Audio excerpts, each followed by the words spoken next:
ನಮಸ್ಕಾರ, ಇದು ವಿಶ್ವಂಬರ ಟಿವಿ. ನಾನು ಗುರುಪ್ರಸಾದ್ ಶಾಸ್ತ್ರಿ. ಪ್ರೈಮ್ ಗೆಸ್ಟ್ ಕಾರ್ಯಕ್ರಮಕ್ಕೆ ಸ್ವಾಗತ. ಇವತ್ತು ನಮ್ಮ ಜೊತೆಗಿದ್ದಾರೆ ಶ್ರೀ ಮನೋಹರ್ ಮಲ್ಮನೆ. ಇವರು ಮೂಲತಃ ಅಂಕೋಲಾ ತಾಲೂಕಿನ ಬಾವಿಕೆರೆಯವರು.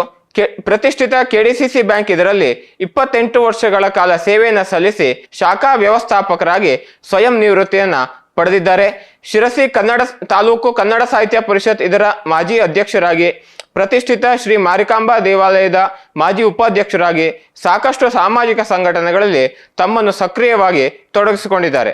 ಕಾರ್ಯಕ್ರಮಕ್ಕೆ ಆತ್ಮೀಯ ಸ್ವಾಗತ. ನಮಸ್ತೆ ಸರ್. ನಮಸ್ಕಾರ. ನಮಸ್ಕಾರ ಟಿವಿ ಅವರಿಗೆ. ಪ್ರಿಯ ವೀಕ್ಷಕರೇ, ಈ ವಿಡಿಯೋನ ನೋಡೋದಕ್ಕೂ ಮೊದಲು ನಮ್ಮ ಚಾನೆಲ್ ಅನ್ನ ಇನ್ನು ಸಬ್ಸ್ಕ್ರೈಬ್ ಮಾಡ್ಕೊಂಡಿಲ್ಲ ಆದ್ರೆ ತಕ್ಷಣವೇ ಸಬ್ಸ್ಕ್ರೈಬ್ ಮಾಡ್ಕೊಳ್ಳಿ. ಹಾಗೆ ವಿಡಿಯೋ ಇಷ್ಟ ಆಗಿದ್ರೆ ಶೇರ್ ಮಾಡಿ. ಸರ್, ತಾವು ಮೂಲತಃ ಅಂಕೋಲಾ ತಾಲೂಕಿನ ಬಾವಿಕೆರೆಯವರು.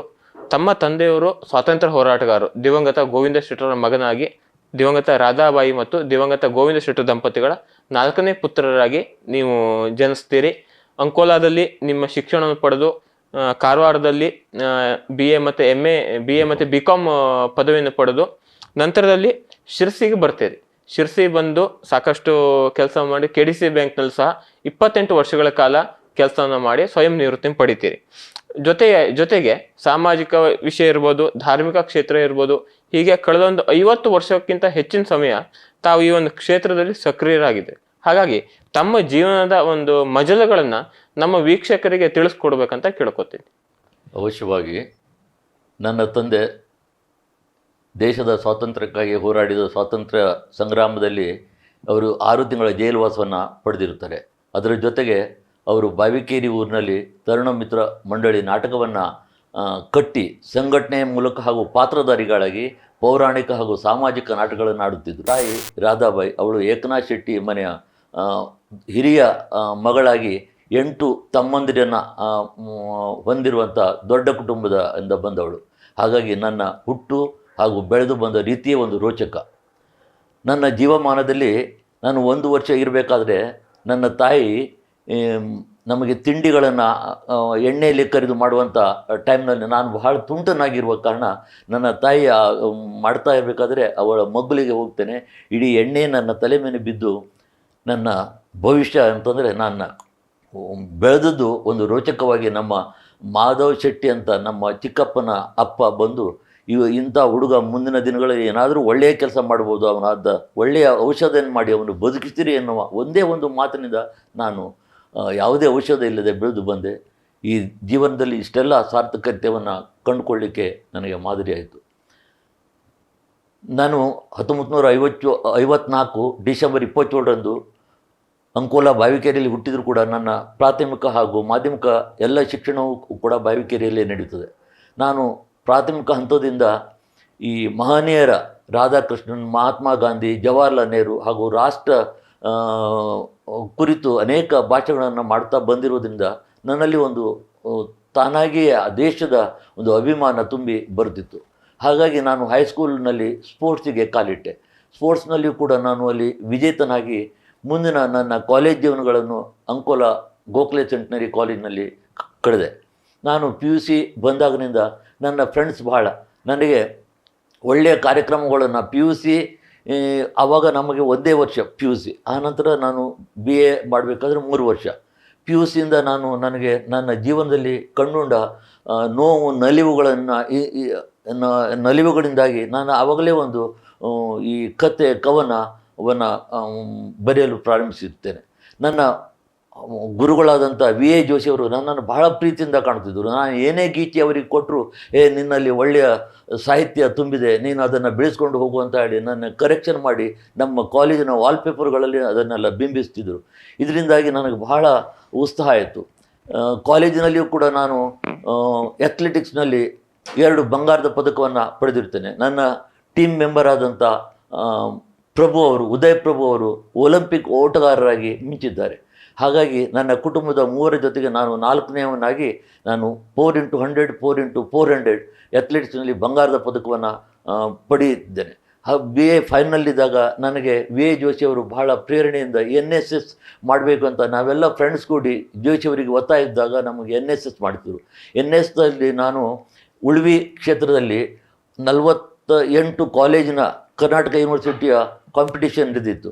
ಅಲ್ಲಿ ಕೂಡ ನಾನು ಮದಕರಿ ನಾಯಕನ ಒಂದು ಕ್ಯಾಪ್ಟನ್ ಆಗಿ ನಾನು ತೇರ್ಗಡೆಯಾದಾಗ ನಾನು ಹೇಳಿದ್ದೆ ಮೊದಲೇ ಮದಕರಿ ನಾಯಕನಂತೆ ನಾನು ಎಲ್ಲ ವಿಜೇತನಾಗಿ ಬರ್ತೇನೆ ಅಂತ ಹೇಳಿದಾಗ ನಾನು ಅಲ್ಲಿ ಕರ್ನಾಟಕ ಯೂನಿವರ್ಸಿಟಿಗೆ ಬೆಸ್ಟ್ ಲೀಡರ್ನಾಗಿ ಆಯ್ಕೆಯಾದೆ. ಮದಕರಿ ಗುಂಪಿನ ನನ್ನ ಇದು ಚಾಂಪಿಯನ್ ಆಗಿ ಹೊರಹೊಮ್ಮಿತು. ಇಂಥದ್ದೆಲ್ಲ ಒಂದು ನನ್ನ ಕಾಲೇಜಿನ ಲೈಫ್ಗಳು ನೋಡಿದಾಗ ನನ್ನ ಕಾಲೇಜಿನ ಪುಟಗಳಲ್ಲಿಯೂ ಕೂಡ ನನ್ನ ಹೆಸರು ಆ ಮ್ಯಾಗಜಿನ್ನಲ್ಲಿ ಮಿಂಚುತ್ತಿತ್ತು. ಇದು ನನ್ನ ಜೀವನದಲ್ಲಿ ಸ್ಫೂರ್ತಿಯನ್ನು ನೀಡಿತ್ತು. ಆದ ನಂತರ ನನ್ನ ಬರವಣಿಗೆ ನಾನು ನನ್ನ ವಿದ್ಯಾಭ್ಯಾಸಕ್ಕಾಗಿ ನಾನು ಮುಗಿದ ನಂತರ BCom ಮಾಡಬೇಕಂತ ನನ್ನ ಫ್ರೆಂಡ್ ವಿನಾಯಕ್ ಶೆಟ್ಟಿಯವರ ಒಂದು ಸಹಕಾರದಿಂದ ನಾನು ಕಾಮರ್ಸ್ ಕಾಲೇಜ್ ಕಾರವಾರಕ್ಕೆ 1 ವರ್ಷ ಹೋಗಿ ಆನಂತರ ಎಕ್ಸ್ಟರ್ನಲ್ ಆಗಿ BComವನ್ನು ಮಾಡಿದ್ದೆ. ಹೀಗಾಗಿ ನನ್ನ ಜೀವನದಲ್ಲಿ ಬಹಳ ನಲಿವುಗಳಿಂದ ನಾನು ನೌಕರಿಗಾಗಿ ಬಹಳಷ್ಟು ಕಷ್ಟಪಟ್ಟೆ. ಕಡೆಗೆ ನಾನು ನೌಕರಿಗಾಗಿ ಬೆಂಗಳೂರನ್ನು ಹೋದೆ. ಬೆಂಗಳೂರಿಗೆ ಹೋಗಿ ನಾನು ಬೆಂಗಳೂರು ಡೇರಿಯಲ್ಲಿ ಫಸ್ಟ್ ಕಾರ್ಯಕ್ರಮ ನನ್ನ ನೌಕರಿ ಜೀವನ ಸ್ಟಾರ್ಟ್ ಆಯಿತು. ಆ ನಂತರ ಅಲ್ಲಿಯೇ ನನಗೆ ಅಂಕೋಲಾದ ಅನ್ಸೂಯ ಶರ್ಮಾ ಅವರವರ ಪರಿಚಯ ಆಗುವ ಮೂಲಕ ಅವರು ಶಾಸಕರಾಗಿ ನನಗೆ ಎಲ್ಲ ಡಿಪಾರ್ಟ್ಮೆಂಟ್ಗಳಲ್ಲಿ ಹೋಗುವಾಗ, ಮಿನಿಸ್ಟರ್ ಹತ್ರ ಹೋಗುವಾಗ ಹೆಚ್ಚಾಗಿ ನಾನು ಫ್ರೀ ಇದ್ದಾಗೆಲ್ಲ ನನ್ನನ್ನು ಕರೆದುಕೊಂಡು ಹೋಗ್ತಿತ್ತು. ಹಾಗಾಗಿ ನಾನು ಗುಂಡೂರಾವ್ರ ಹತ್ರ ನನ್ನನ್ನು ಆಶ್ವಾಸನೆ ತೆಗೆದುಕೊಂಡು ನನಗೆ ಡಿಸ್ಟ್ರಿಕ್ಟ್ ಪಿ ಆಗಿ ಅವರ ಒಂದು ಮುತುವರ್ಜಿಯಿಂದ ನಾನು ಜೀವನದಲ್ಲಿ ನೌಕರಿಯ ಭಾಗ್ಯವನ್ನು ಜಿಲ್ಲೆಯ ಒಂದು ಮಿನಿಸ್ಟರ್ ಪಿ ಆಗಿರುವಂಥ ಒಂದು ಸೌಭಾಗ್ಯವನ್ನು ಕಂಡೆ. ಆವಾಗ ನಾನು ಅಲ್ಲಿ ಕಾರವಾರದಲ್ಲಿ DC ಆಫೀಸ್ನಲ್ಲಿ 20 ಅಂಶಗಳ ಕಾರ್ಯಕ್ರಮದ ಒಂದು ಪ್ರೊಸೀಡಿಂಗ್ಸ್ ಕೂಡ ನಮ್ಮ ಆವಾಗ ಒಬ್ಬೊಬ್ಬರಿಗೆ ಮಿನಿಸ್ಟ್ರಿಗೆ ನಾನು 5 ಮಿನಿಸ್ಟ್ರಿಗೆ ಪಿ ಆಗಿದ್ದೆ. ಹಾಗೆ ಫಸ್ಟ್ ಮನೋರಮ ಮಧ್ವರಾಜ್, ಆನಂತರ ನಾನು G ಬಸವಣ್ಣಪ್ಪ, ಆನಂತರ ಕಾಗೋಡು ತಿಮ್ಮಪ್ಪ, ಆನಂತರ RV ದೇಶಪಾಂಡೆ, ಆನಂತರ PH ಜಯವಂತ್. ಈಗ ನಾನು 3 ವರ್ಷ DC ಆಫೀಸ್ನಲ್ಲಿ 20 ಅಂಶಗಳ ಕಾರ್ಯಕ್ರಮ ಮಾಡಬೇಕಾದ್ರೆ ಜಿಲ್ಲೆಯ ಎಲ್ಲ ಅಧಿಕಾರಿಗಳು, ಮಿನಿಸ್ಟ್ರು, MLA, MP ಗಳು ಬರ್ತಿದ್ವು. ಅದೆಲ್ಲ ಪ್ರೊಸೀಡಿಂಗ್ಸನ್ನು ನಾನು ನನ್ನ ತಲೆಯಲ್ಲಿ ಇಟ್ಕೊಂಡು ಬರೆಯುತ್ತಿದ್ದೆ. ಅದನ್ನು ನೋಡಿ DC ಅವರು ಭಾಳ ನನಗೆ ಅಪ್ರಿಸಿಯೇಟ್ ಮಾಡ್ತಿದ್ದರು. ಆದರೂ ಕೂಡ ಆ ಮೀಟಿಂಗ್ನಲ್ಲಿ ನನ್ನ ಊರಿನ ಬಗ್ಗೆ ಬಲವಾದ ಅಭಿಮಾನ ಇರುವುದರಿಂದ ಅನೇಕ ವರ್ಷಗಳ ಕಾಲವಾಗಿ ಊರನ್ನು ದತ್ತವಾಗಿ ಸ್ವೀಕಾರ ಮಾಡಿದ್ದೇನೆ. ಮತ್ತು ನಾನು ಕಾಗೋಡು ತಿಮ್ಮಪ್ಪನಿದ್ದಾಗ ಅಂಕೋಲಾ ಟು ಬೆಲೇಕೇರಿಯವರೆಗೆ ರೋಡ್ ಸಲುವಾಗಿ ಮಿನಿಸ್ಟ್ರಿಂದ ಮಿನಿಟನ್ನು ಹಾಕಿ ಅಲ್ಲಿಯ ಚೀಫ್ ಇಂಜಿನಿಯರ್ ಆವಾಗ ರುದ್ರಪ್ಪ ಅಂತವರಿದ್ದರು. ಭಾಳ ಖುಷಿಯಿಂದ ನೀನು ಮಿನಿಸ್ಟ್ರಿಂದ ಮಿನಿಟ್ ಹಾಕಿದ್ರೆ ನಿನ್ನ ಊರಿಗೆ 1 ವರ್ಷಕ್ಕೆ 2 ಕಿಲೋಮೀಟರ್ ರೋಡನ್ನು ಮಾಡಿಸ್ಕೊಡ್ತೇನೆ ಅಂತ ಹೇಳಿ ಅದೇ ಮಾತಿನಿಂದ 1 ವರ್ಷ 2 ಕಿಲೋಮೀಟರ್ ಅಂತ ಆಗಿ 2 ಲಕ್ಷ 1 ಕಿಲೋಮೀಟ್ರಿಗೆ ಇದರಲ್ಲಿ ನನ್ನ ಬಾವಿಕೆಗೆ ಅವರು ರಸ್ತೆಯನ್ನು ಮಾಡಿದರು. ಆನಂತರ ಅನೇಕ ಬೋರ್ವೆಲ್ಗಳನ್ನು ಮಾಡಿದ್ದೆ. ಅನೇಕ ಅಲ್ಲಿಯ ಬಸ್ ನಿಲ್ದಾಣಗಳನ್ನು 20 ಅಂಶಗಳ ಕಾರ್ಯಕ್ರಮ ಇರುವುದರಿಂದ ಸ್ಕೂಲಿಗೆ ಒಂದು ರೂಮ್ಗಳನ್ನು ಮಿನಿಸ್ಟ್ರುಗಳ ಮತ್ತು DC ಅವರ ಇನ್ಫ್ಲುಯೆನ್ಸ್ ಮೂಲಕ ಅದನ್ನು ಊರಿಗೆ ತರಿಸುವಂಥ ಶಕ್ತಿಯನ್ನು ನನಗೆ ದೇವರು ಕೊಟ್ಟದ್ರಿಂದ ಊರಿನ ಋಣವನ್ನು ತೀರಿಸುವಂಥ ಭಾಗ್ಯವೂ ಕೂಡ ನನಗೆ ದೊರೆಯುತ್ತಂತ ಹೇಳಿ ಹೆಮ್ಮೆಯಿಂದ ಹೇಳ್ಕೊಳ್ತೇನೆ. ಓಕೆ ಸರ್, ಈಗ ನೀವು ಈಗ ಹೇಳಿದ್ರಿ 5 ಜನ ಸಚಿವರಿಗೆ ತಾವು ಆಪ್ತ ಸಹಾಯಕರ ಕೆಲಸ ಮಾಡಿದ್ರಿ ಅಂತ. ಈಗ ಇವತ್ತಿನ ದಿನದಲ್ಲಿ ಒಬ್ಬ ರಾಜಕಾರಣಿಗೆ ಅಥವಾ ಸಚಿವರಿಗೆ ಆಪ್ತ ಸಹಾಯಕರ ಕೆಲಸ ಮಾಡೋದೇ ಕಷ್ಟದ ಕೆಲಸ. ಒಂದ್ ಕಡೆ ರಾಜಕೀಯ ಒತ್ತಡ ಇರುತ್ತೆ, ಕಾರ್ಯಕ್ರಮ ಒತ್ತಡ, ಜೊತೆಗೆ ಸಾಕಷ್ಟು ಅಂದ್ರೆ ಸಾಮಾಜಿಕ ಕಳಕಳಿ ಬಗ್ಗೆ ವಿಚಾರ ಮಾಡೋದು. ಹಾಗಾಗಿ ತಾವು 5 ಜನ ಸಚಿವರಿಗೆ ಅಂದ್ರೆ ಒಂದೇ ಸಲ ಅಂತಲ್ಲ, ಹಂತವಾಗಿ ಆ ಒಂದು ಅನುಭವ ಹೇಗಿತ್ತು? ನಿಮ್ಗೆ ಏನು ಅನ್ನಿಸ್ತದೆ? ನಿಮ್ಮ ಜೀವನಕ್ಕೆ ಅದು ಹೇಗೆ ಸಹಕಾರಿ ಆಯ್ತು? ಬಹಳ ಖುಷಿ ಆಯಿತು. ನನ್ನ ಜೀವನದಲ್ಲಿ ಒಂದು ಫಸ್ಟ್ ಆಗಿ ನಾನು ಮನೋರಮ ಮಧ್ವರಾಜ್ ಪಿ ಆದಾಗಿ ಜಿಲ್ಲೆಯ ಉಸ್ತುವಾರಿ ಸಚಿವರು ಅಂತ ಇರ್ತಾರೆ. ಜಿಲ್ಲೆಗೆ 20 ಅಂಶ ಕಾರ್ಯಕ್ರಮವನ್ನು ಇಂಪ್ಲಿಮೆಂಟ್ ಮಾಡಲಿಕ್ಕೆ ಆವಾಗ ಇಂದಿರಾ ಗಾಂಧಿಯ ಒಂದು ಸೆಂಟ್ರಲ್ ಗೌರ್ಮೆಂಟ್ ಪ್ರಕಾರ 20 ಅಂಶಗಳ ಕಾರ್ಯಕ್ರಮ ನಡೀತಿತ್ತು. ಆಗ ಅಲ್ಲಿಯೇ ನಾನು ಜಿಲ್ಲಾಧಿಕಾರಿಯವರು ಕಾರ್ಯದರ್ಶಿ, ಮಿನಿಸ್ಟ್ರು ಅಧ್ಯಕ್ಷರು.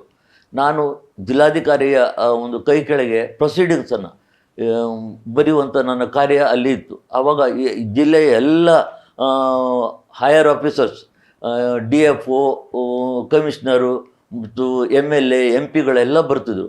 MLA, MP ಗಳಿಗೂ TADA ಮಾಡಿಕೊಡುವಂತಹ ಸೌಭಾಗ್ಯ ನನ್ನದೇ ಆಗಿತ್ತು. ಹಾಗಾಗಿ ಆ ಮೀಟಿಂಗ್ನಲ್ಲಿ ಆಗುವಂಥ ಒಳ್ಳೊಳ್ಳೆಯ ಕಾರ್ಯದಲ್ಲಿ ನನ್ನ ಊರಿಗೆ ಏನು ಸಹಾಯ ಆಗ್ತದೆ ಅನ್ನುವುದನ್ನು ಯಾವಾಗಲೂ ಮನಗಂಡು ಪ್ರೊಸೀಡಿಂಗ್ಸ್ನಲ್ಲಿ ಅದನ್ನು ಆ ಮಿನಿಸ್ಟ್ರ ಬಾಯಿಂದ ಹೇಳಿಸ್ಬಿಟ್ಟು ಅಥವಾ DC ಹೇಳಿಸಿ ನನ್ನ ಊರಿನ ಬಗ್ಗೆಯೂ ಸುಧಾರಣಾತ್ಮಕವಾದ ಕಾರ್ಯಕ್ರಮಗಳನ್ನು ಪ್ರೊಸೀಡಿಂಗ್ಸಲ್ಲಿ ಅಳವಡಿಸುವ ಮೂಲಕ ಊರಿನ ಎಷ್ಟೋ ಒಂದು ಕಾರ್ಯಕ್ರಮಗಳನ್ನು, ಅಭಿವೃದ್ಧಿ ಕಾರ್ಯಕ್ರಮಗಳ ಹಮ್ಮಿಕೊಳ್ಳುವ ಮೂಲಕ ನನಗೆ ಊರಿನ ಋಣವನ್ನು ತೀರಿದಂಥ ಒಂದು ಸೌಭಾಗ್ಯ ಲಭಿಸಿತು. ಹಾಗಾಗಿ ನಾನು ನಂತರ ಜಿ ಬಸವಣ್ಣಪ್ಪ ಫುಡ್ ಮಿನಿಸ್ಟರ್ ಆದರು. ಅವರ ಪೀರಿಯಡ್ನಲ್ಲಿ ಕೂಡ ನಾನು ಜಿಲ್ಲೆಯಲ್ಲೇ ಪರ್ಸನಲ್ ಪಿ ಆಗಿ ನಾನು ಪ್ರೊಸೀಡಿಂಗ್ಸನ್ನು ಗೌರ್ಮೆಂಟ್ ಲೆವೆಲಿಗೆ ಬೆಂಗಳೂರಿಗೆ ತೆಗೆದುಕೊಂಡು ಹೋಗ್ತಾ ಇದ್ದೆ. ಅಲ್ಲಿ ಸ್ಟೇಟ್ ಲೆವೆಲ್ ಮೀಟಿಂಗ್ ಕೂಡ ಅಲ್ಲಿ ಹಾಜರಾಗ್ತಿದ್ದೆ. ಆನಂತರ ಕಾಗೋಡು ತಿಮ್ಮಪ್ಪನವರು ಪಿ ಆದೆ.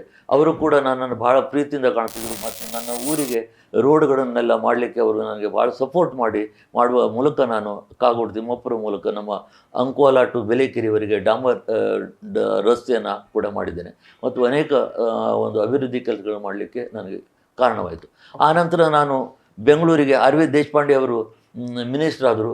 ಆವಾಗ ಜಿಲ್ಲೆಯಿಂದ ಅಥವಾ ಸಂಬಂಧಿಕರು ಜಾತಿಯವರು ಯಾರೂ ಮಿನಿಸ್ಟರ್ ಪಿ ಆಗಬಾರದಂತ ಜನ ಸಾಮಾನ್ಯರಲ್ಲಿ ನನ್ನ ಒಡಾಣ ಹೆಚ್ಚು ಆಗಿರುವುದರಿಂದ ದೇಶಪಾಂಡೆ ಅವರು ಪ್ರಥಮ ಮಿನಿಸ್ಟರ್ ಆದಾಗ ಮಲ್ಮನೆ ಪಿ ಆಗಬೇಕೆಂದು ಜನ ಒಕ್ಕೊಲಿನಿಂದ ಒತ್ತಾಯಿಸಿದಾಗ ಅಜ್ಜಿಬಾಳ್ ಸಾಹೇಬರು, ಹೆರವಟ್ ಅವರು, ಅನೇಕರು, ರಾಮಕೃಷ್ಣ ಹೆಗಡೆ ಅವರು ಚೀಫ್ ಮಿನಿಸ್ಟರ್ ಹತ್ರ ಹೋಗಿ ಮಲ್ಮನೆ ಅವರನ್ನು ಪಿ ಎ ಮಾಡಿಸ್ಕೊಂಡು ನನಗೆ ಆರ್ಡರ್ ಮಾಡ್ತಿದ್ದಾರೆ. ಹಾಗಾಗಿ ಆ ಒಂದು ಕಾರಣದಿಂದ ನಾನು ಸೆಕ್ರೆಟರಿಯೇಟ್ ವಿಧಾನಸೌಧದಲ್ಲಿ ದೇಶಪಾಂಡೆ ಅವರ ಪಿ ಆಗಿ 2 ವರ್ಷ ನಾನು ದೇಶಪಾಂಡೆ ಅವರು ಸುತ್ತ ಇಡೀ ಕರ್ನಾಟಕದ ಸುತ್ತ ಅವರ ಪಿ ಆಗಿ ನಾನು ಸಂಚರಿಸಿದ ಅನುಭವ ನನಗೆ ಬಹಳ ಸಿಕ್ಕಿತ್ತು. ಹಾಗಾಗಿ ನನಗೆ ದೇಶಪಾಂಡೆಯವರು ಕೂಡ ಭಾಳ ಒಳ್ಳೆಯ ರೀತಿಯಿಂದ ನಡೆಸಿಕೊಂಡದ್ರಿಂದ ನಾನು ನನ್ನ ಜೀವನದಲ್ಲಿ ಆವಾಗ ಕಾಂಟ್ರಾಕ್ಟ್ ಬೇಸ್ನಲ್ಲಿ ನಾನು ಪಿ ಆಗಿ ವರ್ಕ್ ಮಾಡೋದ್ರಿಂದ ನನ್ನ ಭವಿಷ್ಯವನ್ನು ರೂಪಿಸಿಕೊಳ್ಳಿಕ್ಕಾಗಿ ನಾನು NP ಅಂಕೋದು KDCG ಬ್ಯಾಂಕ್ನವರು ಅವರು ನನ್ನ 20 ವರ್ಷದ ಕಾರ್ಯಕ್ರಮ ಕಾರವಾರಕ್ಕೆ ಬಂದಾಗ ಆವಾಗಲೂ ಹೇಳ್ತಿದ್ರು, ನೀನು ಯಾವಾಗೂ ಬರುತ್ತಿದ್ದ KDCG ಬ್ಯಾಂಕ್ನಲ್ಲಿ ಒಂದು ಪೋಸ್ಟ್ ನಿನಗೆ ಅಂತ. ಆವಾಗ KDCG ಬ್ಯಾಂಕ್ನಲ್ಲಿ ಕಾಲ್ ಫಾರ್ ಮಾಡಿದಾಗ ನನಗೆ ಬೆಂಗಳೂರಿನಿಂದ ಅರ್ಜಿ ತರಿಸ್ಕೊಂಡು ಅವರು ನನಗೆ ಶ್ರೀರಕ್ಷೆಯನ್ನು ಆ ಒಂದು KDCG ಬ್ಯಾಂಕ್ ನೌಕರಿ ಕೊಟ್ಟು ನನ್ನ ಭವಿಷ್ಯವನ್ನು ರೂಪಿಸ್ತಾರೆ. ಅವರನ್ನು ಕೂಡ ಕೃತಜ್ಞತೆಯಿಂದ ನನ್ನ ಕೃತಜ್ಞತೆಯನ್ನು ಅರ್ಪಿಸ್ತೇನೆ. ಸರ್, ಈಗ ಇದು ಒಂದು ಭಾಗ ನಿಮ್ಮ ಜೀವನ ಜೊತೆಗೆ ಸಾಹಿತ್ಯಿಕ ಕ್ಷೇತ್ರದಲ್ಲಿ ತಾವು ಸಕ್ರಿಯವಾಗಿ ಕಳೆದೊಂದು 40-50 ವರ್ಷಗಳ ಗುರ್ಸ್ಕೊಂಡಿದ್ರಿ. ನೀವು ಒಂದು ಅಂದರೆ ಹೈಸ್ಕೂಲ್ ಪ್ರೌಢಶಾಲೆಗೆ ಹೋಗುವಂತಹ ಹಂತದಲ್ಲಿ SSLC ಇರಬೇಕಿದ್ರೆ ಕವಿತೆಗಳನ್ನು ರಚನೆ ಮಾಡ್ತಿದ್ರಿ. ಇದುವರೆಗೆ 7 ಸ್ಮರಣ ಸಂಚಿಕೆಯನ್ನು ನಿಮ್ಮ ಸಂಪಾದಕತ್ವದಲ್ಲಿ ಹೊರಗೆ ತಂದಿದ್ರಿ. ಜೊತೆಗೆ ಹೃದಯಗಾನ ಮತ್ತು ಕಲ್ಪನಾ ತರಂಗ ಹೇಳುವಂಥ 2 ನಿಮ್ಮ ಕವನ ಸಂಕಲನಗಳನ್ನು ಹೊರತಂದಿದ್ದೀರಿ. ಸಾಕಷ್ಟು ಪತ್ರಿಕೆಗಳಿಗೆ ಬರಹಗಳನ್ನು ಸಹ ಬರೆದಿದ್ದೀರಿ. ಈ ಸಾಹಿತ್ಯ ಕ್ಷೇತ್ರಕ್ಕೆ ಸಂಬಂಧಪಟ್ಟ ಹಾಗೆ ಆಸಕ್ತಿ ಹುಟ್ಟಲಿಕ್ಕೆ ಕಾರಣ ಏನು? ಮೊದಲನೇದಾಗಿ ಸ್ವಾತಂತ್ರ್ಯದ ಅಭಿಮಾನ. ತಂದೆಯವರು ಸ್ವಾತಂತ್ರ್ಯ ಹೋರಾಟಗಾರರಾಗಿರುವುದು, ಜೊತೆಗೆ ತಂದೆಯವರು ನಾಟಕಕಾರರಾಗಿ ಸಂಘಟನಕಾರರಾಗಿ ಊರಿನಲ್ಲಿ ಅನೇಕ ಒಳ್ಳೊಳ್ಳೆಯ ನೆಹರು ಜ್ಯೋತಿಯನ್ನು ಸ್ಥಾಪಿಸುವಂಥ ಒಂದು ಸಾಮಾಜಿಕ ಕಾರ್ಯಕ್ರಮ ಮಾಡುವ ಮನೆತನದಲ್ಲಿ ಹುಟ್ಟಿದ್ರಿಂದ ನನಗೆ ಸ್ವಾಭಾವಿಕವಾಗಿ ನನ್ನ ಕಷ್ಟ ಕಾರ್ಪಣ್ಯದ ಮೂಲಕ ನಾನು ಬೆಳೆಯುತ್ತಾ ಹೋದ ಹಾಗೆ ನನ್ನ ಅನುಭವಗಳನ್ನು ಒಂದು ಸಾಹಿತ್ಯಿಕವಾಗಿ ಅದನ್ನು ಮಾರ್ಪಡಿಸಿ ಕವನಗಳ ಮೂಲಕ ಕವನ ಮತ್ತು ನನ್ನ ಪ್ರವಾಸ ಕಥನ ಮತ್ತು ಕತೆ ಈ ಮೂಲಕ ನಾನು ಅದನ್ನು ನನ್ನ ಮನಸ್ಸನ್ನು ಬಿಚ್ಚಿ ಅದಕ್ಕೆ ಒಂದು ಸಾಂತ್ವನ ನೀಡಲಿಕ್ಕೆ ನಾನು ಅದು ಪ್ರಕಟಿಸಲಿಕ್ಕೆ ನಾನು ಕಾರಣೀಕರ್ತನಾದೆ. ಆನಂತರ ನನ್ನಲ್ಲಿ ಸಾಹಿತ್ಯಿಕ ವಲಯ ಭಾಳಷ್ಟು ಬೆಳೆದು ಹೋಯಿತು. ನಾನು ಕಾಲೇಜ್ ಲೈಫ್ನಲ್ಲಿ ಇದ್ದಾಗಲೇ ನನ್ನ VA ಜೋಶಿಯವರ ಒಂದು ಕೃಪಾ ಕಟಾಕ್ಷದಿಂದ ಕಲ್ಪನಾ ತರಂಗವನ್ನು 84ರಲ್ಲಿ ನಾನು ಹೊರಗೆ ತಂದಿದ್ದೇನೆ. ಆವಾಗ ನಾನು ಕೂಡ ರಾಘವೇಂದ್ರ ಪ್ರಕಾಶನದ ಪ್ರಿಂಟಿಂಗ್ ಅವರು ಇದರಲ್ಲಿ ನಾನು ಫೌಂಡರ್ ಮೆಂಬರ್ನಾಗಿ ವಿಷ್ಣು ನಾಯ್ಕರ ಒಂದು ಸಹವಾಸದಿಂದ ಕಲ್ಪನಾ ತರಂಗ 21ನೇ ನನ್ನ ಕಲ್ಪನಾ ತರಂಗ ಹೊರಬಂತು. ಆವಾಗ ನನಗೆ ನನಗೆ ಒಂದು ಒಳ್ಳೆಯ ಪುಸ್ತಕವನ್ನು ಬರೀಬೇಕಾದ್ರೆ ಗೌರೀಶ್ ಕಾಕಿಣಿ ಅಂತವರ ಮುನ್ನುಡಿ ಬೇಕು ಅಂತ ಭಾಳ ಹಂಬಲಿಸುವ ಮೂಲಕ ನಾನು ಗೋಕರ್ಣಕ್ಕೆ ಹೋಗಿ ಗೌರೀಶ್ ಕಾಕಿಣಿಯವರೇ ನನ್ನ ಮುನ್ನುಡಿಯನ್ನು ಬರೆದ ಮೂಲಕ ಗೌರ್ಮೆಂಟ್ ಬಲ್ಕ್ ಪರ್ಚೇಸ್ ಆಯಿತು. ನಾನು ಪ್ರಥಮವಾಗಿ ಏನು ಕಲ್ಪನಾ ತರಂಗ 84ರಲ್ಲಿ ಪಠಿಸಿದ್ದೆ, ಒಂದೇ ವರ್ಷದಲ್ಲಿ ಸಗಟು ಖರೀದಿ ಮೂಲಕ ನಾವು ಒಂದು ಕವಿತ್ವ ಪಟುವನ್ನು ಪಡೆದೆ. ಹಾಗಾಗಿ ನನ್ನಲ್ಲಿ ಇರುವಂಥ ಕವನದ ಜೊತೆಗೆ ನಾನು ಸಾಹಿತ್ಯಿಕವಾಗಿ ನಾಟಕಗಳು ಕೂಡ ನನಗೆ ಬಹಳ. ನಾನು ಬಾವಿಕೇರಿಯಲ್ಲಿ ಒಂದು ಗುರುಕೃಪಾ ಹವ್ಯಾಸಿ ಕಲಾ ಸಂಘ ಅಂತ ಹೇಳಿ ಒಂದು ನಾಟಕವನ್ನು ಕೂಡ ಆಡಿ ಕಥಾನಾಯಕ ಪಾತ್ರವನ್ನು ಮಾಡಿ ಜನಮಾನವನ್ನು ಗೆದ್ದಿದ್ದೇನೆ. ಹೀಗಾಗಿ ಅನೇಕ ಒಂದು ಸಾಹಿತ್ಯಿಕವಾದ ಮತ್ತು ಈ ನನ್ನ ಕಲೆಯನ್ನು ಪ್ರತಿಬಿಂಬಿಸಲಿಕ್ಕೆ ಅದು ಆಧಾರವಾಯಿತು. ಮತ್ತು ನನ್ನ ಮನೆಯಲ್ಲಿ ನಾನು ಈಗಾಗಲೇ ಹೇಳುವ ಹಾಗೆ ಗುಂಡೂರಾವ್ ಕಾಲದಲ್ಲಿ ಸಗಟು ಅಂದರೆ ಗೌರ್ಮೆಂಟ್ನಲ್ಲಿ ಎಲ್ಲ ಪುಸ್ತಕಗಳನ್ನು ಭಾಳ ರಿಯಾಯಿತಿ ದರದಲ್ಲಿ ಕೊಡ್ತಿದ್ರು. ಹಾಗಾಗಿ ನಾನು ಸುಮಾರು ಸಾವಿರಾರು ಪುಸ್ತಕಗಳನ್ನು ಆವಾಗಲೇ ನನ್ನ ಪೇದಲ್ಲಿ ಒಂದು 10% ಭಾಗವನ್ನು ನಾನು ಪುಸ್ತಕವನ್ನು ಪರ್ಚೇಸ್ ಮಾಡುವುದರಲ್ಲಿ ತೊಡಗಿಸಿಕೊಳ್ತಿದ್ದೆ. ಹಾಗಾಗಿ ನನಗೆ ರಾಘವೇಂದ್ರ ಪ್ರಕಾಶನಂದು ಸಾಧಾರಣ ಒಂದು 100 ಪುಸ್ತಕಗಳು, ಗೌರೀಶ್ ಕಾಕಿಣಿ ಅವರ 5 ಸಂಪುಟಗಳು, ಒಂದೊಂದು ಸಂಪುಟ ಅಂತಂದರೆ ಸಾಧಾರಣ 1,500-2,000 ಪುಟಗಳ ಅಂಥ ಸಂಪುಟಗಳು ನನ್ನ ಮನೆಯಲ್ಲಿದೆ. ಹಾಗಾಗಿ ನನಗೆ ಸಾಹಿತ್ಯದ ಒಲವು ಹೆಚ್ಚಿಸಲಿಕ್ಕೆ ನನ್ನಲ್ಲಿಯ ಓದುವ ಹವ್ಯಾಸ ಹಾಗೂ ಮನೆಯಲ್ಲಿ ಸಂಗ್ರಹಿಸಿದ್ದ ಅನೇಕ ಕತೆ, ಕಾದಂಬರಿಗಳು, ಜ್ಞಾನಪೀಠ ಪ್ರಶಸ್ತಿಯ ಪುಸ್ತಕಗಳು ನನ್ನ ಮನೆಯಲ್ಲಿ ಇರುವುದರಿಂದ ಅದು ನನಗೆ ಆ ಸರಸ್ವತಿ ದೇವಿ ಒಲಿತಂತಂದರೆ ತಪ್ಪಾಗಲಾರದು. ಆದರೆ ನನ್ನ ಕಾರ್ಯಭಾವಳ್ಯದಲ್ಲಿ ನಾನು ಮಿನಿಸ್ಟರ್ ಪಿ ಎ ಆಗಿ, ನಾನು KDCC ಬ್ಯಾಂಕ್ ನೌಕರನಾಗಿ, ನಾನು ಮಧ್ಯದಲ್ಲಿ ನನ್ನ ಸಾಹಿತ್ಯದಲ್ಲಿ ತೊಡಗಿಸ್ಕೊಳ್ಳಿಕ್ಕೆ ನನ್ನ ಕರ್ತವ್ಯ ದೇವರೆಂದು ನಾನು ಯಾವಾಗಲೂ ನನ್ನ ಕರ್ತವ್ಯ ಬಗ್ಗೆ ಹೆಚ್ಚಿನ ಒಂದು ಕಾಳಜಿ ಕೊಡುವುದರ ಮೂಲಕ ಕಾಲೇಜ್ ಲೈಫ್ ನಂತರ, ನಾನು ಈಗ ರಿಟೈರ್ಡ್ ನಂತರವೇ ಅನೇಕ ಒಂದು ಸಾಹಿತ್ಯಿಕ ಸಂಘಟನೆಯಲ್ಲಿ ತೊಡಗಿಕೊಳ್ಳಿಕ್ಕೆ ನನಗೆ ಅವಕಾಶ ಬಂದರಿಂದ ಅಲ್ಲಿ ನಾನು ಸ್ವಲ್ಪ ಬಿಂಬಿಸಿ ಜನರ ಪ್ರೀತಿಗೆ ಪಾತ್ರನಾದ. ಓಕೆ ಸರ್, ಈಗ ತಾವು ಈಗಾಗಲೇ ಹೇಳಿದ್ರಿ ನಿಮ್ಮ ಮನೆಯಲ್ಲಿ ಅಂದಾಜು ಒಂದು 4,000ದಿಂದ 5,000 ಪುಸ್ತಕಗಳನ್ನು ಇಟ್ಟು, ಅಂದರೆ ಅದನ್ನ ಹಂತ ಹಂತವಾಗಿ ಖರೀದಿ ಮಾಡಿ ಅದನ್ನ ಒಂದು ವ್ಯವಸ್ಥಿತವಾಗಿ ಗ್ರಂಥಾಲಯ ರೂಪದಲ್ಲಿ ನಿಮ್ಮ ಮನೇಲಿ ಇರಿಸ್ಕೊಂಡಿದ್ರಿ. ಅದ ಈ ಒಂದು ಕಲ್ಪನೆ ಯಾಕೆ ಬಂತು? ಅಂದ್ರೆ ಪುಸ್ತಕ ಕೊಳ್ಳೋದು ಒಂದು ಭಾಗ, ಅದನ್ನ ಮುಂದಿನ ಪೀಳಿಗೆ ಕೊಡಬೇಕು ಹೇಳುವಂತ ಒಂದು ಗ್ರಂಥಾಲಯ ರೂಪದಲ್ಲಿ ಅದಕ್ಕೊಂದು ರೂಪವನ್ನು ಕೊಟ್ಟು ಇಡುವಂತ ವ್ಯವಸ್ಥೆ ಮಾಡಿದ್ರಲ್ಲ, ಈ ಒಂದು ಕಲ್ಪನೆ ಹೇಗೆ ಬಂತು? ನನಗೆ ಸಾಹಿತ್ಯ ಹೈಸ್ಕೂಲ್ನಿಂದ ಕಾಲೇಜ್ ಲೆವೆಲ್ವರೆಗೂ ನಾನು ಬರೀಲಿಕ್ಕೆ ಹತ್ತದ ನಂತರ ನನಗೆ ಮುಂದಿನ ದಿನಗಳಲ್ಲಿ ಓದು ಆ ಸಾಹಿತ್ಯಕ್ಕೆ ಪೂರಕವಾಗಿ ಅದನ್ನು ಬೆಳೆಸ್ತದೆ ಅನ್ನೋ ಒಂದು ಕಲ್ಪನೆಯ ಮೇರೆಗೆ ನನಗೆ ಕಂಡ ಎಲ್ಲ ಪುಸ್ತಕಗಳನ್ನು ನಾನು ಹೇಳಿದನಲ್ಲ, 10% ನನ್ನ ಪಗಾರದಲ್ಲಿಯ ವೇತನವನ್ನು ಈ ಪುಸ್ತಕ ಖರೀದಿಗಾಗಿ ಇಡ್ತಿದ್ದೆ. ಯಾಕಂದರೆ ಆದಷ್ಟು ಕುವೆಂಪುರು ನಮ್ಮ 8 ಜ್ಞಾನಪೀಠ ಪ್ರಶಸ್ತಿಗಳನ್ನು ಪಡೆದಂಥ ಎಲ್ಲ ಪುಸ್ತಕಗಳು ನನ್ನ ಮನೆಯಲ್ಲಿದೆ. ಹಾಗಾಗಿ ನನಗೆ ಆ ಪುಸ್ತಕದ ನಂಟು ಇರುವ ಮೂಲಕ ಅನೇಕ ಕ್ಷೇತ್ರಗಳಲ್ಲಿ ನಾನು ಮತ್ತು ಈ ಪ್ರತಿಭಾವಂತನಾಗಿ ಬೆಳಗಲಿಕ್ಕೂ ಕೂಡ ನನ್ನಲ್ಲಿಯ ಜ್ಞಾನಗಳು ಅದು ಹೊರಹೊಮ್ಮಲಿಕ್ಕೆ ಈ ಪುಸ್ತಕ ಓದು ಕೂಡ ನನಗೆ ಕಾರಣೀಕರ್ತವಾಯಿತು ಅಂತ ಹೇಳಲಿಕ್ಕೆ ಬಹಳ ಖುಷಿ ಅನಿಸ್ತದೆ. ನನ್ನ ಜೀವನದಲ್ಲಿ ಅನೇಕ ಘಟನೆಗಳು ನಾನು ಈಗಾಗಲೇ ಬಯೋಡೇಟಾವನ್ನು ಕೂಡ ಬರೆಯಲಿದ್ದೇನೆ. ನಾನು ಯಾವ ರೀತಿ ಹಂತ ಹಂತವಾಗಿ ನನ್ನ ಜೀವನವನ್ನು ಸಾಫಲ್ಯಗೊಳಿಸಲಿಕ್ಕೆ ನಾನು ಕಷ್ಟಪಟ್ಟ ಸುಖ ಮತ್ತು ಕಷ್ಟಗಳನ್ನು ಎರಡೂ ಒಂದಾಗಿ ನನ್ನ ಬಯೋಗ್ರಫಿಯಲ್ಲಿ ಇರಬೇಕು ಅನ್ನುವಂಥ ಒಂದು ಮಹತ್ವಾಕಾಂಕ್ಷೆ ಇಟ್ಟು ಅದನ್ನು ಕೂಡ ಸ್ಟಾರ್ಟ್ ಮಾಡಿದ್ದೆ. ಅರ್ಧದಲ್ಲಿಯೇ ಬಿಟ್ಟು ಹಾಗೆ ಮುಂದುವರಿಸುವಂಥ ಕ್ಷಣವು ನನ್ನಲ್ಲಿದೆ. ಮುಂದಿನ ದಿನಗಳಲ್ಲಿ ಅದನ್ನು ಪೂರ್ಣಗೊಳಿಸುವ, ನನ್ನ ಜೀವನದ ಕೊನೆಯ ದಿನಗಳವರೆಗೆ ಅದನ್ನು ಪ್ರಕಟಿಸುವ ಒಂದು ಗುರಿಯನ್ನು ಇಟ್ಟಿದ್ದೇನೆ. ಜೀವನದಲ್ಲಿ ಸದಾ ಚಾಲೆಂಜ್, ನನ್ನ ಜೀವನದಲ್ಲಿ ಒಂದು ಚಾಲೆಂಜನ್ನು ಸ್ವೀಕಾರ ಮಾಡುವ ಮೂಲಕ ನಾನು ಇಷ್ಟು ಎತ್ತರಕ್ಕೆ ಬೆಳೆಯಲಿ ಕಾರಣಕರ್ತನಾದೆ. ಓಕೆ, ನಿಮ್ಮ ಏನು ಆತ್ಮಚರಿತೆ ಅಂದ್ರೆ ಬಯೋಗ್ರಫಿಯನ್ನು ಬರೀಬೇಕು ಅಂತ ಹೇಳಿದ್ರೆ ಈಗ ಬರಿತಾ ಇದ್ದೀರಿ, ಅದು ಆದಷ್ಟು ಬೇಗನೆ ಹೊರ ಬರಲಿ, ಪ್ರಕಾಶನಗೊಳ್ಳಿ ಅಂತ ನಾವು ಹಾರೈಸ್ತೇವೆ. ಸರ್, ಈಗ ಒಟ್ಟಾರೆಯಾಗಿ ತಾವೊಂದು 50 ವರ್ಷಗಳಿಂದ ಸಾಮಾಜಿಕವಾಗಿ, ಧಾರ್ಮಿಕವಾಗಿ ಸಾಕಷ್ಟು ರಂಗಗಳಲ್ಲಿ ಸಕ್ರಿಯವಾಗಿ ತೊಡಗಿಸ್ಕೊಂಡಿದೆ.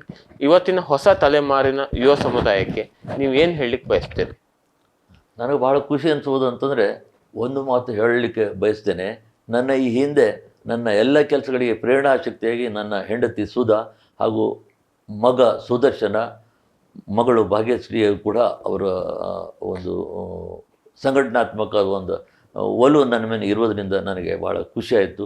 ನಾನು ಯಾವುದೇ ಒಂದು ನನ್ನ KDCC ಬ್ಯಾಂಕ್ನಲ್ಲಿ ನಾನು ಒಂದು ಮ್ಯಾನೇಜರ್ನಾದಾಗ ಸಾಲ್ಕರ್ಣಿ ಬ್ಯಾಂಕು ಮುಚ್ಚಬೇಕು ಅಂತಂದು ಟರಾ ಮಾಡಿದರು. ಆವಾಗ ನನಗೆ MD ಕರೆದು, ನೀವು ಅದನ್ನು ಒಂದು 3 ತಿಂಗಳ ಸರ್ವ್ ಮಾಡಿದ್ರೆ ನಿಮಗೆ ಒಳ್ಳೆಯ ಪೋಸ್ಟ್ ಕರೆದು ಕೊಡ್ತೇನೆ ಅಂತ ಹೇಳಿದಾಗ ನಾನು ಒಂದೇ ಮಾತು ಹೇಳಿದೆ, ನಾನು ಓದಿ ಅದನ್ನು ಮುಚ್ಚಲಿಕ್ಕಿಲ್ಲ, ನಾನು ಏನು ಮಾಡ್ತೇನೆ ಅಂತ ಮಾಡಿ ಹೇಳ್ತೇನೆ ಅಂತ ಹೇಳಿ 2 ವರ್ಷ ಬೆಸ್ಟ್ ಬ್ರ್ಯಾಂಚ್ ಅವಾರ್ಡನ್ನು ಪಡೆದಿದ್ದೇನೆ. ಹಾಗೆ ನನ್ನ ಜೀವನದಲ್ಲಿ ಪ್ರತಿಯೊಂದು ಚಾಲೆಂಜ್ ಆಗಿ ಸ್ವೀಕಾರ ಮಾಡೋದು. ನಾನು ಸಾಮಾಜಿಕ ಕಾರ್ಯಗಳಲ್ಲಿ ನನ್ನ ಕುಲದೇವರು ಮಲ್ಲಿಕಾರ್ಜುನಕ್ಕೆ ಬಹಳ ವರ್ಷ ಹಿಂದಿನಿಂದ ಯಾರೋ ಒಂದು ಕವಚ ಮಾಡಿದ್ರಂತೆ, ಅದು ಸಣ್ಣ ಆಗ್ತದೆ ಅಂತ ಯಾರೋ ನಮ್ಮ ಒಬ್ಬ ರಾಮು ಶೆಟ್ಟಿ ಸೆಂಟ್ರಲ್ ಗೌರ್ಮೆಂಟ್ನಲ್ಲಿ ಇರುವವರು ಹೇಳಿದಾಗ ನಾನು ಹೇಳಿದೆ, ನಮ್ಮ ಕುಟುಂಬದಿಂದ ಅದನ್ನು ಮಾಡಬೇಕಂತ ವಾಟ್ಸಪ್ ಮೆಸೇಜನ್ನು ಕೂಡಿಸಿ 6 ಲಕ್ಷ ಕಲೆಕ್ಟ್ ಮಾಡಿ ಒಂದು ಬೃಹತ್ತಾದ ಪಂಚಲೋಹದ ಮಲ್ಲಿಕಾರ್ಜುನ ಒಂದು ಮೂರ್ತಿಯನ್ನು ಮಾಡಿ ಅದನ್ನು ನಮ್ಮ ನಾಗರಕಟ್ಟೆ ಬಾವಿಕೆರೆಗೆ ತಂದು ಅದ್ದೂರಿಯ ವಿಜೃಂಭಣೆಯಿಂದ ಈ ಬೆಂಡ್ವಾದಗಳ ಮೂಲಕ ತಂದು ಅದನ್ನು ಕಾನ್ಕೂನ್ ಗೋವಾದಲ್ಲಿ ಪ್ರತಿಷ್ಠಾಪಿಸಿ 3 ದಿನ ಆ ಧಾರ್ಮಿಕ ಕಾರ್ಯಗಳಲ್ಲಿಯೂ ನಾವು ಗಂಡ ಹೆಂಡತಿ ಅದರಲ್ಲಿ ಸಕ್ರಿಯವಾಗಿ ಪಾಲ್ಗೊಂಡಿದ್ದೇವೆ. ಅದರಂತೆ ಆಮೇಲೆ ನನಗೆ ಒಂದು ಊರಿನಲ್ಲಿ ಹಳೆಯದಾದ ಕಟ್ಟೆ ಇತ್ತು. ಆ ಕಟ್ಟೆ ಪುನರ್ಜೀವನ ಮಾಡಬೇಕಂತ ಹೇಳಿದಾಗ ನಾನೇ ಮುಂದೆ ನಿಂತು ಅಕೌಂಟ್ ಕೂಡ ನನ್ನ ಹೆಸರಿನಲ್ಲಿ ಪ್ರಾರಂಭ ಮಾಡಿ ಸಾಧಾರಣ ವಾಟ್ಸಪ್ ಮೂಲಕ 32 ಲಕ್ಷ ಹಣವನ್ನು ಕಲೆಕ್ಟ್ ಮಾಡಿ 32 ಲಕ್ಷದ ನಾಗರಕಟ್ಟೆಯನ್ನು ಮಾಡಿದ್ದೇನೆ, ನಮ್ಮ ಊರಿನ ಸಮಾಜದ ಮಧ್ಯದಲ್ಲಿ ಇರುವ ನಾಗರಕಟ್ಟೆ. ಆ ನಂತರ ನನಗೆ ಮತ್ತೊಂದು ಪ್ರೇರಣೆ ಬಂತು. ಅಲ್ಲಿಯ ಜನ, ನಮ್ಮ ಊರಿನವ್ರು ಹೇಳಿದ್ರು, ನಮ್ಮ ಗ್ರಾಮೀಣ ನಮ್ಮ ಗ್ರಾಮದೇವರಾದಂಥ ಕಾರ್ಮಿಕರಿಗೆ ಒಂದು ರಜತ ಕವಚ ಮಾಡಬೇಕು ಅಂತ ಹೇಳಿದಾಗ ಕೂಡ ಭಾಳ ಹುಮ್ಮಸ್ಸಿನಿಂದ ವಾಟ್ಸಪ್ ಮೂಲಕ ನಮ್ಮ ಸಮಾಜದಿಂದ 4 ಲಕ್ಷ ರೂಪಾಯಿ ಕಲೆಕ್ಟ್ ಮಾಡಿ, ಉಳಿದ ಸಮಾಜದವರು ಕೂಡ ಕೂಡಿಟ್ಟ ಹಣದಿಂದ 20 kg ಬೆಳ್ಳಿಯನ್ನು ಬೆಳಗಾಮದಿಂದ ಅಂಕೋಲಾದವರಿಗೆ ತರಿಸಿಕೊಡುವಲ್ಲಿ ಮುಂದುವರಿದು ನಾನು ಆ ಯಶಸ್ವಿ ಕಾರ್ಯಕ್ರಮವನ್ನು ಬೆಳ್ಳಿಯ ಕವಚ ಭಾಳ ಚಂದ ರೀತಿಯಲ್ಲಿ ಹಾಕಿದ್ದನ್ನು ನೋಡಿ ಕೂಡ ಮನಸ್ಸು ನನಗೆ ಭಾಳ ಖುಷಿ ಕೊಟ್ಟದೆ. ಹಾಗಾಗಿ ಸಾಮಾಜಿಕ ಕೆಲಸ, ಧಾರ್ಮಿಕ ಕೆಲಸದಲ್ಲಿ ನಾನು ಸತ್ಪಾತ್ರವಾಗಿ ನಡೆಸಿಕೊಂಡ್ರೆ ಅದು ಜೀವನದಲ್ಲಿ ಸಾರ್ಥಕ್ಯತೆಯನ್ನು ಕಂಡುಕೊಳ್ಳಲಿಕ್ಕೆ ಆಗ್ತದೆ ಅನ್ನೋದಕ್ಕೆ ನನಗೊಂದು ಮಾರಿಕಾಂಬ ದೇವಸ್ಥಾನದ ಉಪಾಧ್ಯಕ್ಷನಾದ್ದು ಕೂಡ ಒಂದು ಸರ್ವಧರ್ಮ ಒಂದು. ಯಾಕಂತಂದರೆ ನಾನು ಇಂಟರ್ವ್ಯೂಗೆ ಹೋದಾಗ ಜಡ್ಜರು ನನ್ನ ಬಯೋಡೇಟಾ ನೋಡಿ ಹೇಳಿದ್ರು, ನೀವು ಯಾವ ಕಾಸ್ಟ್ ಬರ್ತದೆ ಅಂತ. ನಾನು ಹೇಳಿದೆ, ಬ್ರಾಹ್ಮಣ, ಕ್ಷತ್ರಿಯ, ವೈಶ್ಯ, ಶೂದ್ರ ಇಂಥ ವೈಶ್ಯ ಕ್ಯಾಟಗರಿಯಲ್ಲಿ ಬರೋದರಿಂದ ನನ್ನ ನೋಡಿದವರೇ ನಿಂದು ಆಯಿತು ಅಂತ ತಿಳಿ ಅಂತ ಹೇಳಿದ್ರು. ಹೀಗಾಗಿ ಆ ಒಂದು ಅವರ ಒಂದು ಬಯಕೆಯಂತೆ ನಾನು 5 ವರ್ಷ ಮಾರಿಕಾಂಬಾ ದೇವಸ್ಥಾನದಲ್ಲಿ ಉಪಾಧ್ಯಕ್ಷನಾಗಿ ಅನೇಕ ಅಭಿವೃದ್ಧಿ ಕಾರ್ಯಗಳಲ್ಲಿ ನಮ್ಮೆಲ್ಲರನ್ನು ತೊಡಗಿಸಿಕೊಂಡು ಒಂದು ಸಾರ್ಥಕತೆಯನ್ನು ಕ್ಷಣವನ್ನು ನಾನು ಎಣಿಸಿದಷ್ಟು ನನಗೆ ಬಹಳ ಉಲ್ಲಾಸ ಬರುವಂಥ ಆ ದಿನವನ್ನು ನಾನು ಸದಾ ನೆನೆಸ್ತಾ ಇರ್ತೇನೆ. ಓಕೆ, ಇವತ್ತಿನ ಪ್ರೈಮ್ ಗೆಸ್ಟ್ ಕಾರ್ಯಕ್ರಮದಲ್ಲಿ ನಮ್ಮ ಜೊತೆ ಉಪಸ್ಥಿತರಿದ್ದು ಅಭಿಪ್ರಾಯ ಅನಿಸಿಕೆ ಹಂಚಿಕೊಂಡಿರುವ ಶ್ರೀ ಮನೋಹರ್ ಮಲ್ಮನೆ ಇವರಿಗೆ ವಿಶ್ವಂಬರ ಟಿವಿ ವತಿಯಿಂದ ಹೃತ್ಪೂರ್ವಕ ಕೃತಜ್ಞತೆಗಳನ್ನು ಸಲ್ಲಿಸ್ತಾ ಇದ್ದೇವೆ. ವಿಶ್ವಂಬರ ಟಿವಿ ಕುರಿತಾಗಿ ಒಂದೆರಡು ಅನಿಸಿಕೆಯನ್ನು ಹಂಚ್ಕೋಬೇಕು ಅಂತ ಕೇಳ್ಕೊತೀನಿ. ನಾನು ವಿಶ್ವಂಬರ ಟಿವಿ ಬಗ್ಗೆ ಈಗ ಕಳೆದ ಒಂದು 5-6 ತಿಂಗಳಿಂದ ಎಷ್ಟು ಪ್ರಚಲಿತವಾಯಿತು ಅಂದರೆ, ಪ್ರತಿಯೊಬ್ಬರ ಮನೆ ಮಾತಾಗಿ ವಿಶ್ವಂಬರ ಟಿವಿ ನಿಂತಿದೆ ಅಂತಂದರೆ ತಪ್ಪಾಗಲಾರದು. ಇದಕ್ಕೆ ಪೂರಕವಾಗಿ ಅನಂತ ಮೂರ್ತಿಯವರು ಕೂಡ ಹಿಂದೆ ನಿಂತು ಎಲ್ಲ ಕೆಲಸಗಳನ್ನು ಮಾಡ್ತೇ ಎಂಬುದನ್ನು ತಿಳಿದುಕೊಂಡಿದ್ದೇನೆ. ಹಾಗಾಗಿ ಇಂಥ ವಿಶ್ವಂಬರ ಟಿವಿ ಹಾಗೂ ಆ ಒಂದು ವಾರಪತ್ರಿಕೆಯ ಮೂಲಕ ಮುಂದಿನ ದಿನಗಳಲ್ಲಿ ಈ ನಮ್ಮ ಅಭಿವೃದ್ಧಿಯ ಕೆಲಸಕ್ಕೆ ನಮ್ಮ ಒಂದು ಸಿರಿಸಿ ಜಿಲ್ಲೆಯಾಗುವ ಪ್ರೇರಣೆಯಲ್ಲಿ ಬಹಳ ರೀತಿಯಿಂದ ಅನಂತಮೂರ್ತಿಯವರು ಜಿಲ್ಲೆಯ ಅಭಿವೃದ್ಧಿ ದೃಷ್ಟಿಯಿಂದಲೂ ಕೂಡ ಬಹಳ ಸಂಘಟನಾತ್ಮಕವಾದ ಕಾರ್ಯವನ್ನು ಮಾಡ್ತಿದ್ದಾರೆ. ಅವರ ಎಲ್ಲ ಸಂಘಟನಾತ್ಮಕ ಕಾರ್ಯಗಳಿಗೆ ಶ್ರೀ ಮಾರಿಕಾಂಬೆ ತನ್ನ ಆಶೀರ್ವಾದವನ್ನು, ಕೃಪಾಶೀರ್ವಾದವನ್ನು ನೀಡಲಿ. ತನ್ಮೂಲಕ ಅವರು ಮುಂದಿನ ಒಂದು ನಮ್ಮ ಶಾಸಕರು MP ಆಗಿ ಈ ಅಭಿವೃದ್ಧಿಯ ಕಾರ್ಯದಲ್ಲಿ ತೊಡಗುವಂಥ ಶಕ್ತಿ ಕೂಡಿ ಬರಲಿ ಅಂತ ದೇವರಲ್ಲಿ ಪ್ರಾರ್ಥಿಸಿ ನನ್ನ ಮಾತನ್ನು ಮುಗಿಸ್ತೇನೆ. ಧನ್ಯವಾದ.